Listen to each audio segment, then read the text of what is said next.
Hello and welcome to a guide for Magic the Gathering, and for this guide I will teach you I will explain the basics of playing Magic the Gathering for new players, someone that has taken Magic the Gathering.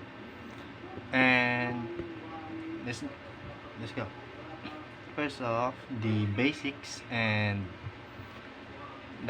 of Magic the Gathering is the colors.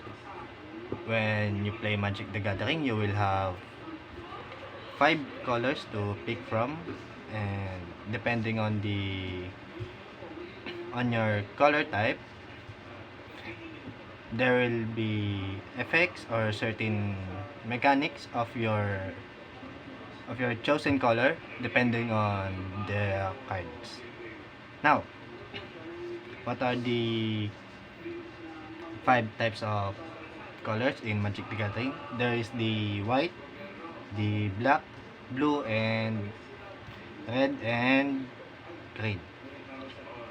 These are the example of those. Now, the most basic thing in Magic the Gathering are the lands pretty much, or to get more mana, and pretty much for you to get more mana to play your cards. And these are the types of mana. These are the types of land that you can get, and there are also other types of lands that have certain effects, like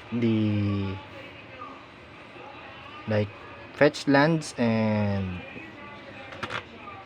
double lands is what I call them. These are what they are.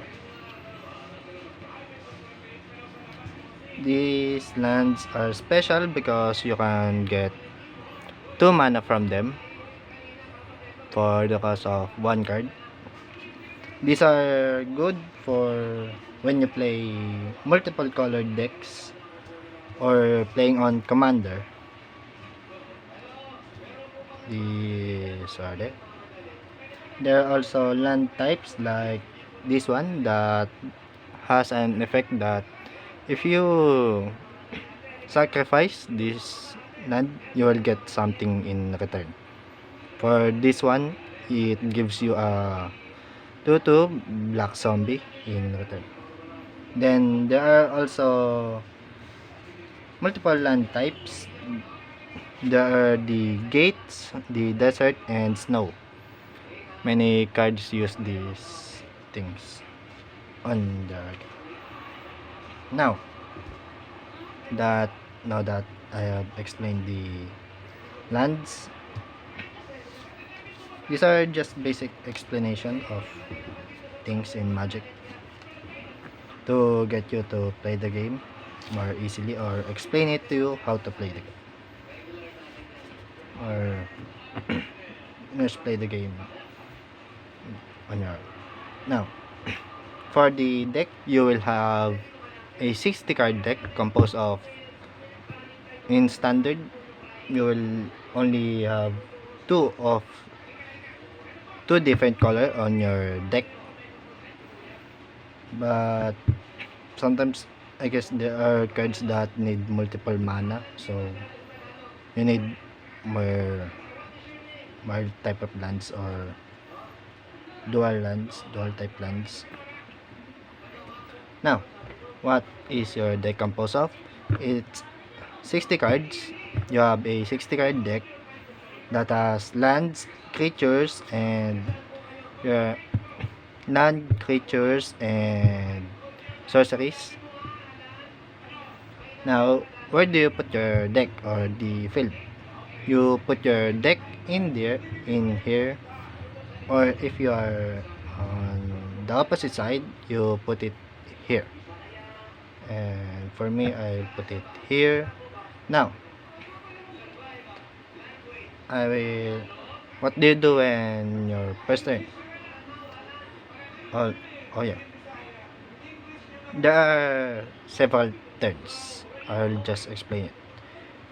the draw phase, the main phase, the battle phase, main phase, the second main phase, and end phase. That is the things you will need to remember when playing Magic the Gathering. Also, each player on normal Magic the Gathering has 20 lives. Will get 20. And once you're run out of lives, I guess you lose pretty much. Now, on your first turn, you will draw 7 cards. When you will draw 7. And here we go. I have 7 cards. This is just a compiled types of cards. I didn't really make a deck for demonstration. This just to explain.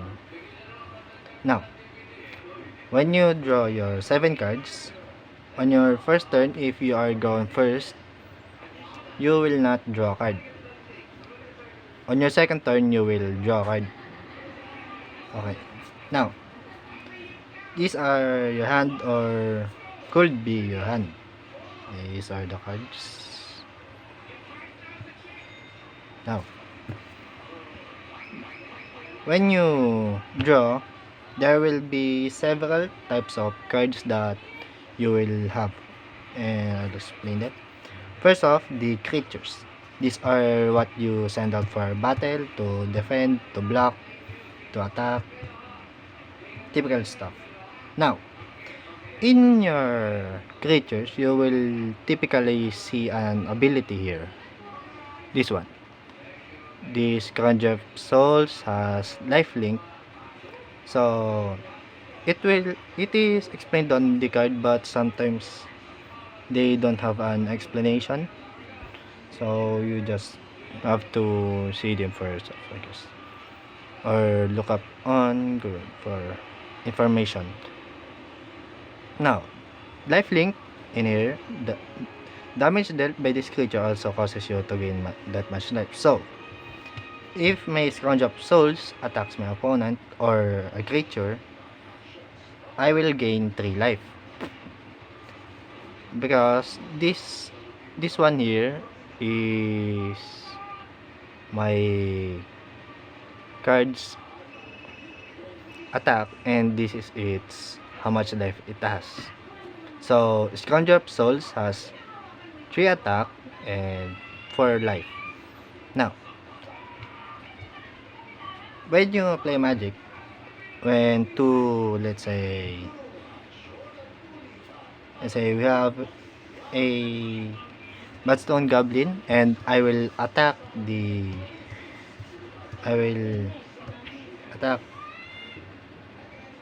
Bloodstone Goblin with my Scrounge of Souls. Now, the attacker will attack first, and then if Bloodstone Goblin didn't die when it got attacked, it will attack back. Now, since I have 3 attack, I will kill this Bloodstone Goblin because it only has 2 life. But let's say what I have, let's see here, I have Slain Voda the Rising Deep. Now, I will attack this card.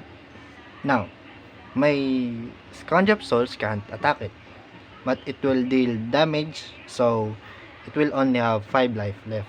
Now, it will attack back. It will deal damage back to if it survives.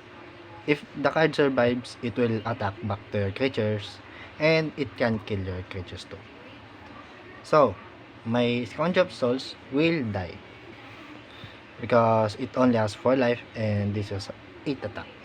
Now, when a creature or a sorcery or spell you cast is have gone and use their effect, they will go to the graveyard here. This is the graveyard. Now, the graveyard has many things on it tied to it. Many cards use the graveyard. An example of this is what I have here. Wait, let's see. It seems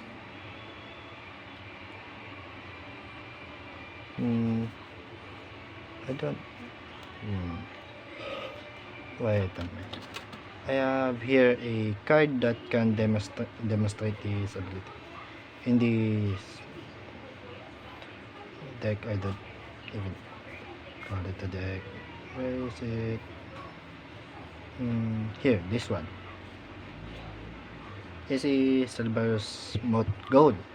Now, it has an effect that at the beginning of your end step, if you gain 3 or more life this turn, return Silver's Moat Gold from your graveyard to the battlefield but tap. These are the cards that can do something on the graveyard. There are many more cards that does something to the graveyard, but those cards are pretty rare, I guess. Now, for the next type is the sorcery. The sorcery is whack. The spell cost. These sorceries you will cast will have an effect and you can only use them on your main phase or second main phase, whether when you have the priority. Pretty much every sorcery has a different effect, and this one's effect is this spell costs 3 less to cast if it targets a white creature, and its effect is target creature gets minus 4/4 until the end of the turn. Okay, now the next type will be enchantments. There are 2 types, I guess, of enchantment. There's also this one, but I don't really get it, to be honest. Now, the Fairies, Tutelage, and Bite of the Vampire are different enchantment because this one is an aura and this one is an enchantment, normal enchantment. Now, enchantment can be played on your main phase or second main phase. Let's see, let's zoom them out. There we go. Now, you can only play them on whether you have priority. Now, enchantment has a special thing on it because you can pretty much use it on your opponent to give them a disadvantage in combat. Let's see, I have here a card that does that. This is Water Nut. Is a card that you can play to your opponent. Auras can buff or give disadvantage to a creature. Water Nut does this follow. When Water Nut enters the battlefield, tap enchanted creature. Enchanted creature doesn't untap during its controller's untap step. Now, you can enchant this to yourself if you have a card that will gain advantage from this, or you could just use this to get +2/+2 and lifelink on your creature. Now, that's the enchantments. I will put this back here. Now, there are instants. Next, instants are basically basically quick play spells in Magic the Gathering. You can play them on your turn or your opponent's turn on certain instances like counter spell like that. Now, this instant is called You Are Already Dead. Destroy target creature that was dealt damage this turn and then draw a card. So, let's say we have Scrounge of Souls again here and this one attacks. If this one attacks, I can play You Are Already Dead to do something with it. So destroy this card. Now, as it says here, if the only deals damage, discard damage. So it's preferred to use, or pretty much you use your instants properly and you don't just play them willy-nilly like this one. If I played it when this creature attacks, it will basically do nothing. But if I play it when this creature and Scourge of Souls dies, I can play this and destroy this creature to eliminate it from play and get me out on a very strong creature. Now, I will explain the mana cost of cards. I should have explained this much earlier. When you see or have a card, you will see this one. This is the mana cost of the card. So, this has generic mana. I just call it generic mana. You need a swamp or black mana and then 4 generic mana with it. There we go. So, each turn you can only play 1 mana. So let's say you have on your hand you have a mana. You wanna play that at the main phase or every time you can or have lands you wanna play them. But you can only play 1 land at a turn. There are cards that give you more mana like Sol Ring, an artifact that will give you more mana per turn. Now, Scourge of Souls need 4 generic mana and a swamp.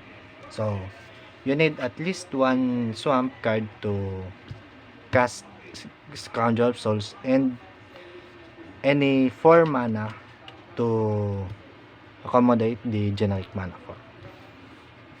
Okay. You can also have something like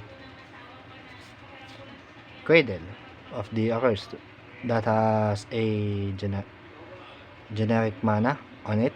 There are also cards that give generic mana like Waste and this card.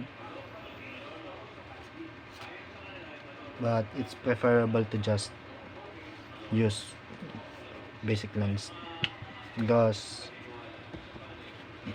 when you play double lands they would come to turn pretty much tap as it says here. When you play it, it is tap, so you can't use it the turn you play it. So it's more, or it's pretty much better to play basic lands when you can. Now, that is, there are also double mana cards, which is these ones. Now, There are people that get confused on this one, this type of mana. Many think that it's also a white, you need a white and a for green mana to use it, but it's not really. You can play this card for one white mana and two generic mana. So you can play it pretty much on a mono deck or monocolor deck. You don't necessarily need this one, as it's also explained in here. There are also this one.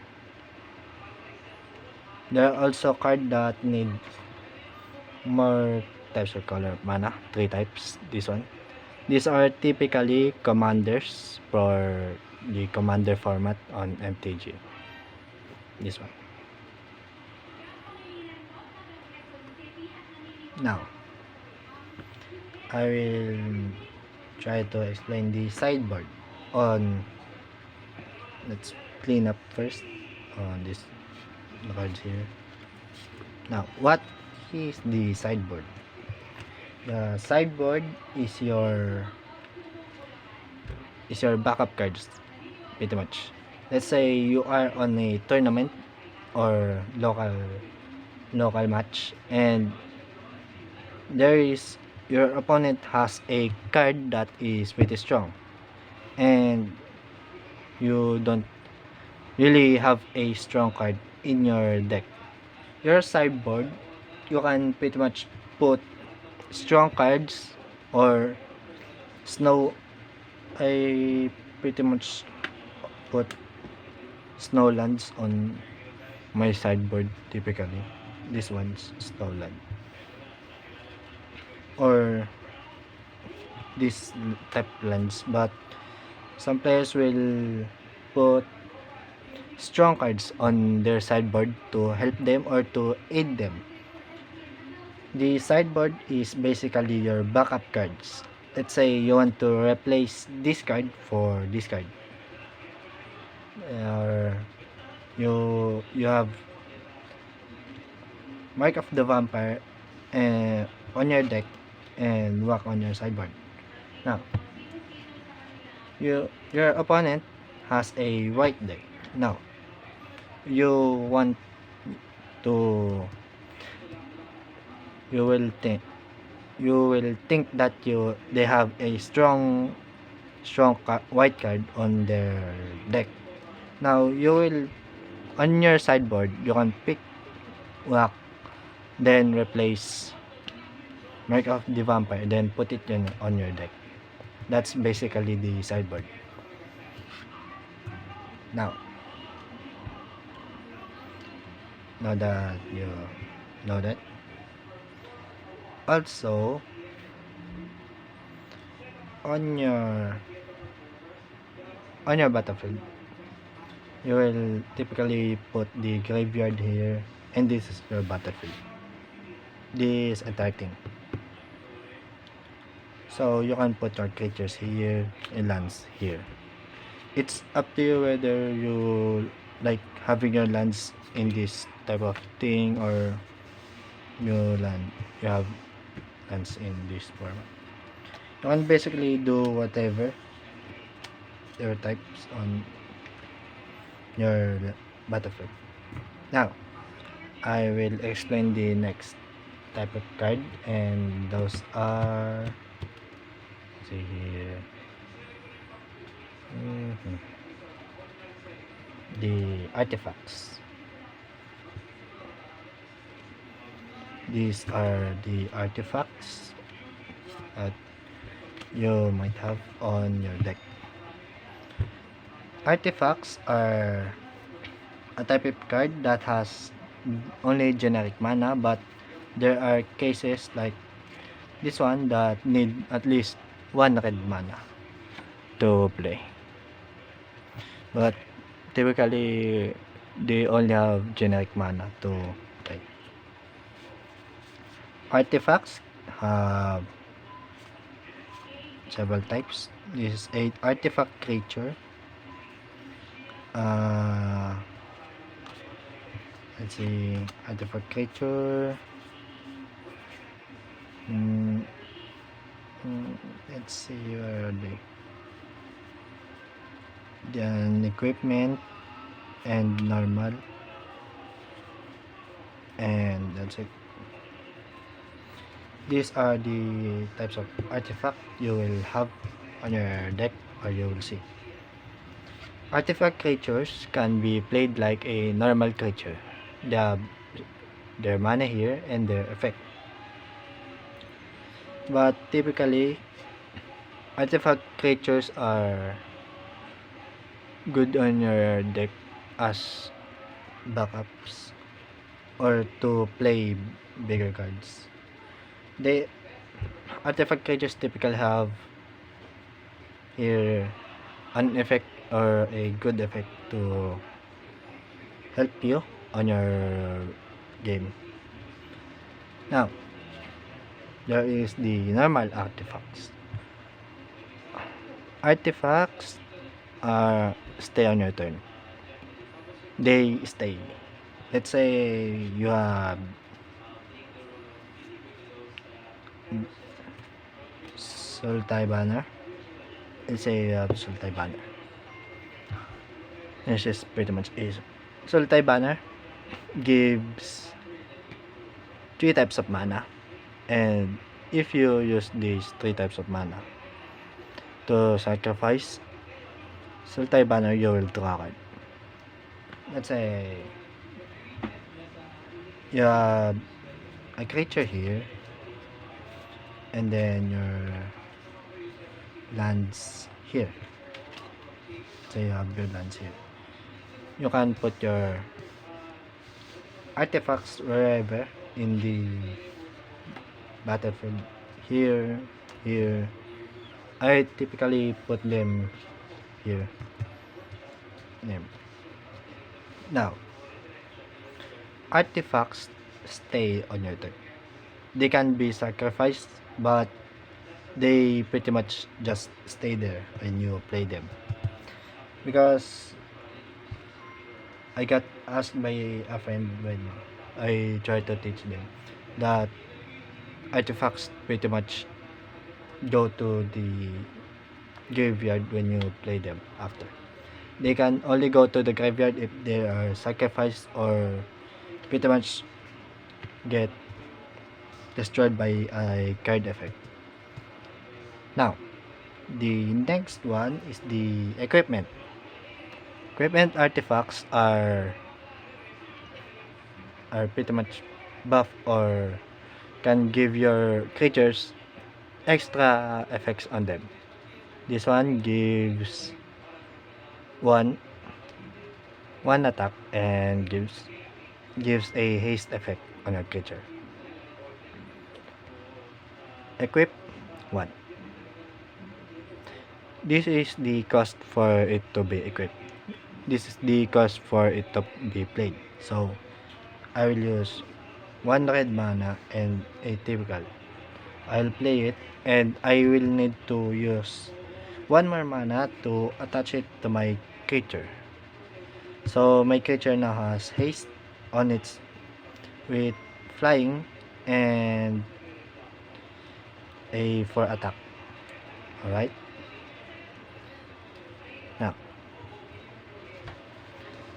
Now that we have the artifacts here, I will explain the basics of when you play creatures that I forgot to explain earlier.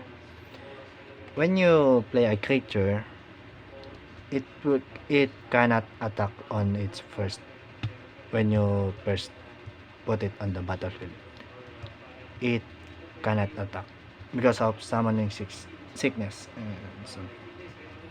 So it cannot attack and it cannot block. So when you put a creature, your opponent can attack you. Now, there are other things that or effects that make your creature be able to attack on when you play them. And something like that is haste, that is on this equipment card. When a creature has haste, they can attack when you play them. They don't suffer for summoning sickness. Okay? Now, I think I have explained the basics of Magic the Gathering on this video. There are more things I haven't explained yet, but this is just the basics. There are more cards you can see, or guides better than this probably, or they could explain the things that I wasn't able to explain. Now, here are the tips I will give you when you are playing Magic the Gathering. When you have a talking creature, let's say you have a bird, let's say you get you get to play two birds.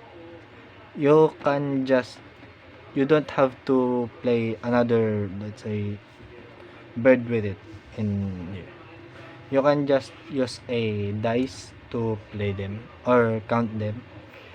I typically use this. So we have now two birds.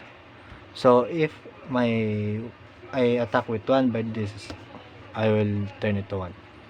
Now, if I attack with another bird, I will remove the dice.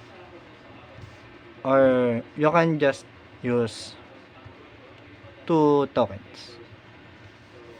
When you play a token, let's say you have two. Now you attack with one. Now you have another. And now, if you have multiple, you can use this dice. So or two dice to keep track of your tokens. Let's say you have to tap tokens and to untap creature tokens. Now, when you use that, you will turn your dice to 3 and this will go to 1. It's easier this way. Okay? Now, that's it. Thank you for watching this probably horrible guide. It's just to explain the basics. And thank you for watching.